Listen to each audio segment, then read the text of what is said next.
पद्म सिंह के एक बड़े भाई मदन सिंह थे। वह घर का कामकाज देखते थे, थोड़ी सी जमींदारी थी, कुछ लेन देन करते थे। उनके एक ही लड़का था जिसका नाम था सदन सिंह। स्त्री का नाम भामा था।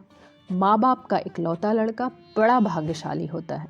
उसे मीठे पदार्थ खूब खाने को मिलते हैं, किंतु कड़वी ताड़ना कभी नहीं मिलती। सदन बाल्यकाल में ढीठ, हठी और लड़ाकू था। वयस्क होने पर वो आलसी, क्रोधी और बड़ा उद्दंड हो गया। माँ बाप को यह सब मंजूर था। वह चाहे कितना ही बिगड़ जाए, पर आँख के सामने से न टले। उससे एक दिन का बिछोह भी न सह सकते थे। पद्म सिंह ने कितनी बार अनुरोध किया कि इसे मेरे साथ जाने दीजिए, मैं इसका नाम अंग्रेजी मदरसे में लिखवा दूंगा, किंतु माँ बाप ने कभी स्वीकार नहीं किया। सदन ने अपने कस्बे ही से मदरसे में उर्दू और हिंदी पढ़ी थी। भामा के विचार से उसे इससे अधिक विद्या की ज़रूरत ही नहीं थी। घर में खाने को बहुत है, वन वन पत्ती कौन तुड़वाए, बला से न पड़ेगा, आँखों से देखते तो रहेंगी। सदन अपने चाचा के साथ जाने के लिए बहुत उत्सुक रहता था। उनके साबुन, तौलिए, जूते, स्लीपर, घड़ी और कॉलर को देखकर उसका जी बहुत लहराता। घर में सब कुछ था, पर यह फैशन की सामग्रियां कहाँ। उसका जी चाहता मैं भी चचा की तरह कपड़ों से सुसज्जित होकर टमटम पर हवा खाने निकलूं। वह अपने चचा का बड़ा सम्मान करता था, उनकी कोई बात न टालता, माँ बाप की बातों पर कान न धरता, प्रायः सम्मुख विवाद करता, लेकिन चचा के सामने वह शराफत का पुतला बन जाता। उनके ठाट बाट ने उसे वशीभूत कर लिया था। पद्म सिंह घर आते तो सदन के लिए अच्छे अच्छे कपड़े और जूते लाते। सदन इन चीज़ों पर लहालोट हो जाता। होली के दिन पद्म सिंह अवश्य घर आया करते थे। अब की भी एक सप्ताह पहले उनका पत्र आया था कि हम आएंगे। सदन रेशमी अचकन और वार्निशदार जूते के स्वप्न देख रहा था। होली के एक दिन पहले मदन सिंह ने स्टेशन पर पालकी भेजी। प्रातःकाल भी, संध्या भी, दूसरे दिन भी दोनों जीन सवारी गई, लेकिन वहाँ तो भोली बाई के मुजरे की ठहर चुकी थी। घर कौन आता। यह पहली होली थी जब पद्म सिंह घर न आए। भामा रोने लगी। सदन के नैराश्य की कोई सीमा न रही। न कपड़े न लत्ते, होली कैसे खेले। मदन सिंह भी मन मारे बैठे थे। एक उदासी सी छाई हुई थी। गांव की रमणियां होली खेलने आई। भामा को उदास देखकर तसल्ली देने लगी। बहन, पराया कभी अपना नहीं होता। वहाँ दोनों जने शहर की बहार देखते होंगे, गांव में क्या करने आते। गाना बजाना हुआ, पर भामा का मन न लगा। मदन सिंह होली के दिन खूब भांग पिया करते थे। आज भांग छुई तक नहीं। सदन सारे दिन नंगे बदन मुंह लटकाए बैठा था। संध्या को जाकर माँ से बोला, मैं चचा के पास जाऊंगा। भामा, वहाँ तेरा कौन बैठा हुआ है। सदन, क्यों, चचा नहीं है। भामा, अब वो चचा नहीं है, वहाँ कोई तुम्हारी बात नहीं पूछेगा। सदन, मैं तो जाऊंगा। भामा, एक बार कह दिया, मुझे दिक मत करो, वहाँ जाने को मैं न कहूँगी। जो जो भामा मना करती थी, सदन जिद पकड़ता था। अंत में वह झुंझलाकर वहाँ से उठ गई। सदन भी बाहर चला गया। जिद के सामने चोट नहीं सह सकती, उस पर बगली वार करना चाहिए। सदन ने मन में निश्चय किया कि चाचा के पास भाग चलना चाहिए। न जाऊं तो यह कौन मुझे रेशमी अचकन बनवा देंगे। बहुत प्रसन्न होंगे तो एक नैन सुख का कुर्ता सिलवा देंगे। एक मोहन माला बनवाई है तो जानते होंगे जग जीत लिया। एक जोशन बनवाया है तो सारे गांव में दिखाते फिरते हैं, मानो अब मैं जोशन पहन कर बैठूंगा। मैं तो जाऊंगा, देखूं कौन रोकता है। यह निश्चय करके वह अवसर ढूंढने लगा। रात को जब सब लोग सो गए तो चुपके से उठकर घर से निकल खड़ा हुआ। स्टेशन वहाँ से 3 मील के लगभग था। चौथ का चांद डूब चुका था। अंधेरा छाया हुआ था। गांव के निकास पर बांस की एक कोठी थी। सदन वहाँ पहुँचा तो कुछ चूं-चूं की आवाज़ सुनाई दी। उसका कलेजा सन्न रह गया, लेकिन शीघ्र ही मालूम हो गया कि बांस आपस में रगड़ खा रहे हैं। ज़रा और आगे एक आम का पेड़ था। बहुत दिन हुए इस पर से एक कुर्मी का लड़का गिरकर मर गया था। सदन यहाँ पहुँचा तो उसे शंका हुई जैसे कोई खड़ा है। उसके रोंगटे खड़े हो गए, सिर में चक्कर सा आने लगा, लेकिन मन को संभाल कर ज़रा ध्यान से देखा तो कुछ न था। लपक कर आगे बढ़ा, गांव से बाहर निकल गया। गांव से 2 मील पर पीपल का एक वृक्ष था। यह जनश्रुति थी कि वहाँ भूतों का अड्डा है। सब के सब उसी वृक्ष पर रहते हैं। एक कमली वाला भूत उनका सरदार है। वह मुसाफिरों के सामने काली कमली ओढ़े खड़ाऊ पहने आता है और हाथ फैलाकर कुछ मांगता है। मुसाफिर ज्यों ही देने के लिए हाथ बढ़ाता है, वह अदृश्य हो जाता है। मालूम नहीं इस क्रीड़ा से उसका क्या प्रयोजन था। रात को कोई मनुष्य इस रास्ते से अकेले ना आता, और जो कोई साहस करके चला आता वह कोई न कोई अलौकिक बात अवश्य देखता। कोई कहता गाना हो रहा था, कोई कहता पंचायत बैठी हुई थी। सदन को अब यही एक शंका और थी। उसका हियाब बर्फ के समान पिघलता जाता था। जब एक फरलांग शेष रह गया तो उसके पग न उठे। ज़मीन पर बैठ गया और सोचने लगा कि क्या करूं।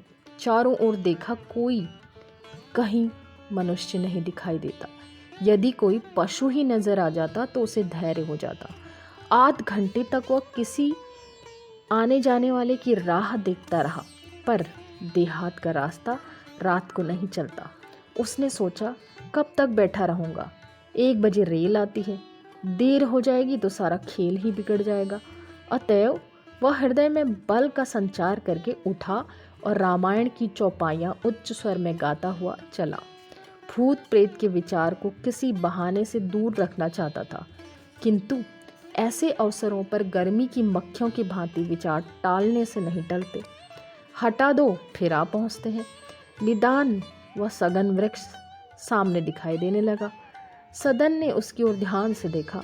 रात अधिक जा चुकी थी। तारों का प्रकाश भूमि पर पड़ रहा था। सदन को वहाँ कोई वस्तु न दिखाई दी। उसने और भी ऊंचे स्वर में गाना शुरू किया।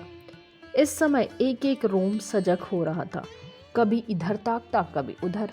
नाना प्रकार के जीव दिखाई देते, किंतु ध्यान से देखते ही लुप्त हो जाते। अकस्मात उसे मालूम हुआ कि दाहिनी ओर कोई बंदर बैठा हुआ है। कलेजा सन्न हो गया, किंतु क्षण मात्र में बंदर मिट्टी का ढेर बन गया। जिस समय सदन वृक्ष के नीचे पहुंचा, उसका गला थर्राने लगा, मुंह से आवाज निकली। अब विचार को बहलाने की आवश्यकता भी न थी।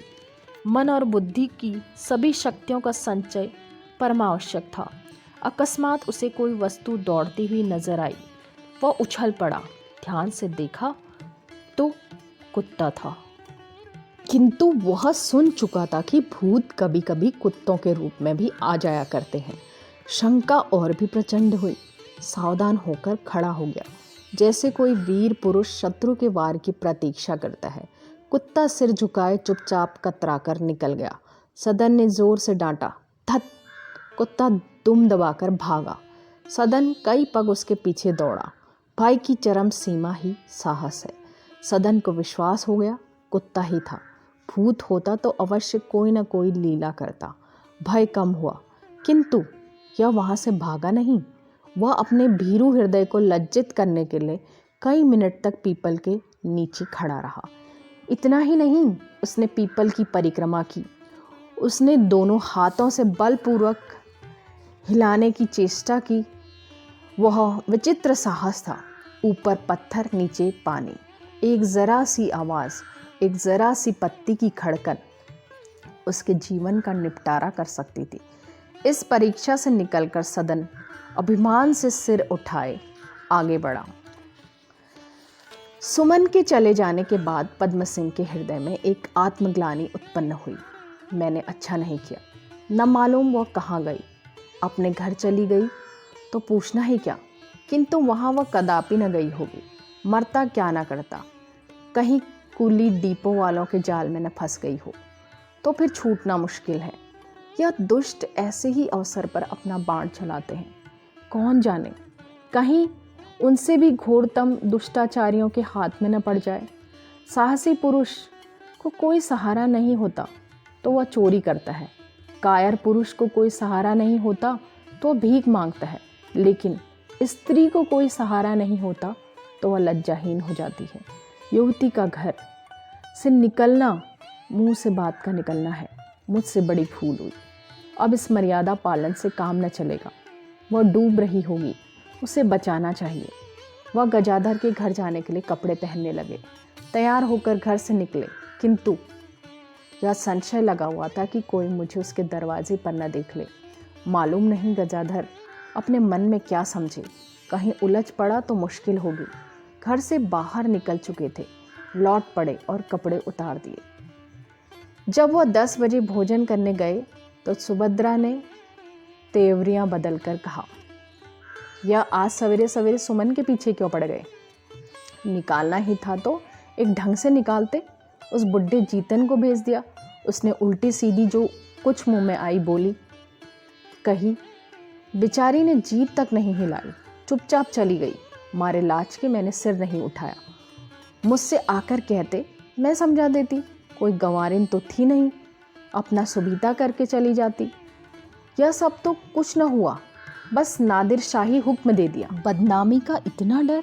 वह अगर लौटकर घर न गई तो क्या कुछ कम बदनामी होगी? कौन जाने कहाँ जाएगी? उसका दोष किस पर होगा? सुभद्रा भरी बैठी थी, उबल पड़ी।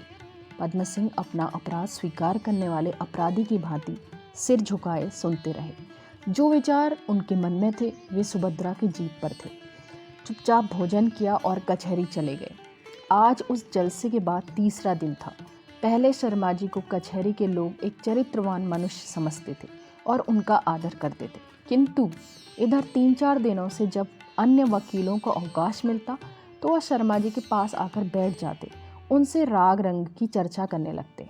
शर्मा जी, सुना है आज लखनऊ से कोई बाई जी आई हैं, उनके गाने की बड़ी प्रशंसा है, उनका मुजरा ना कराइएगा। अभी शर्मा जी, कुछ सुना है आपने? आपकी भोली बाई पर सेठ चिम्मनलाल बेतरह रिझे हुए हैं। कोई कहता है, भाई साहब कल गंगा स्नान है, घाट पर बड़ी बहार रहेगी, क्यों ना एक पार्टी कर दीजिए, सरस्वती को बुला लीजिएगा।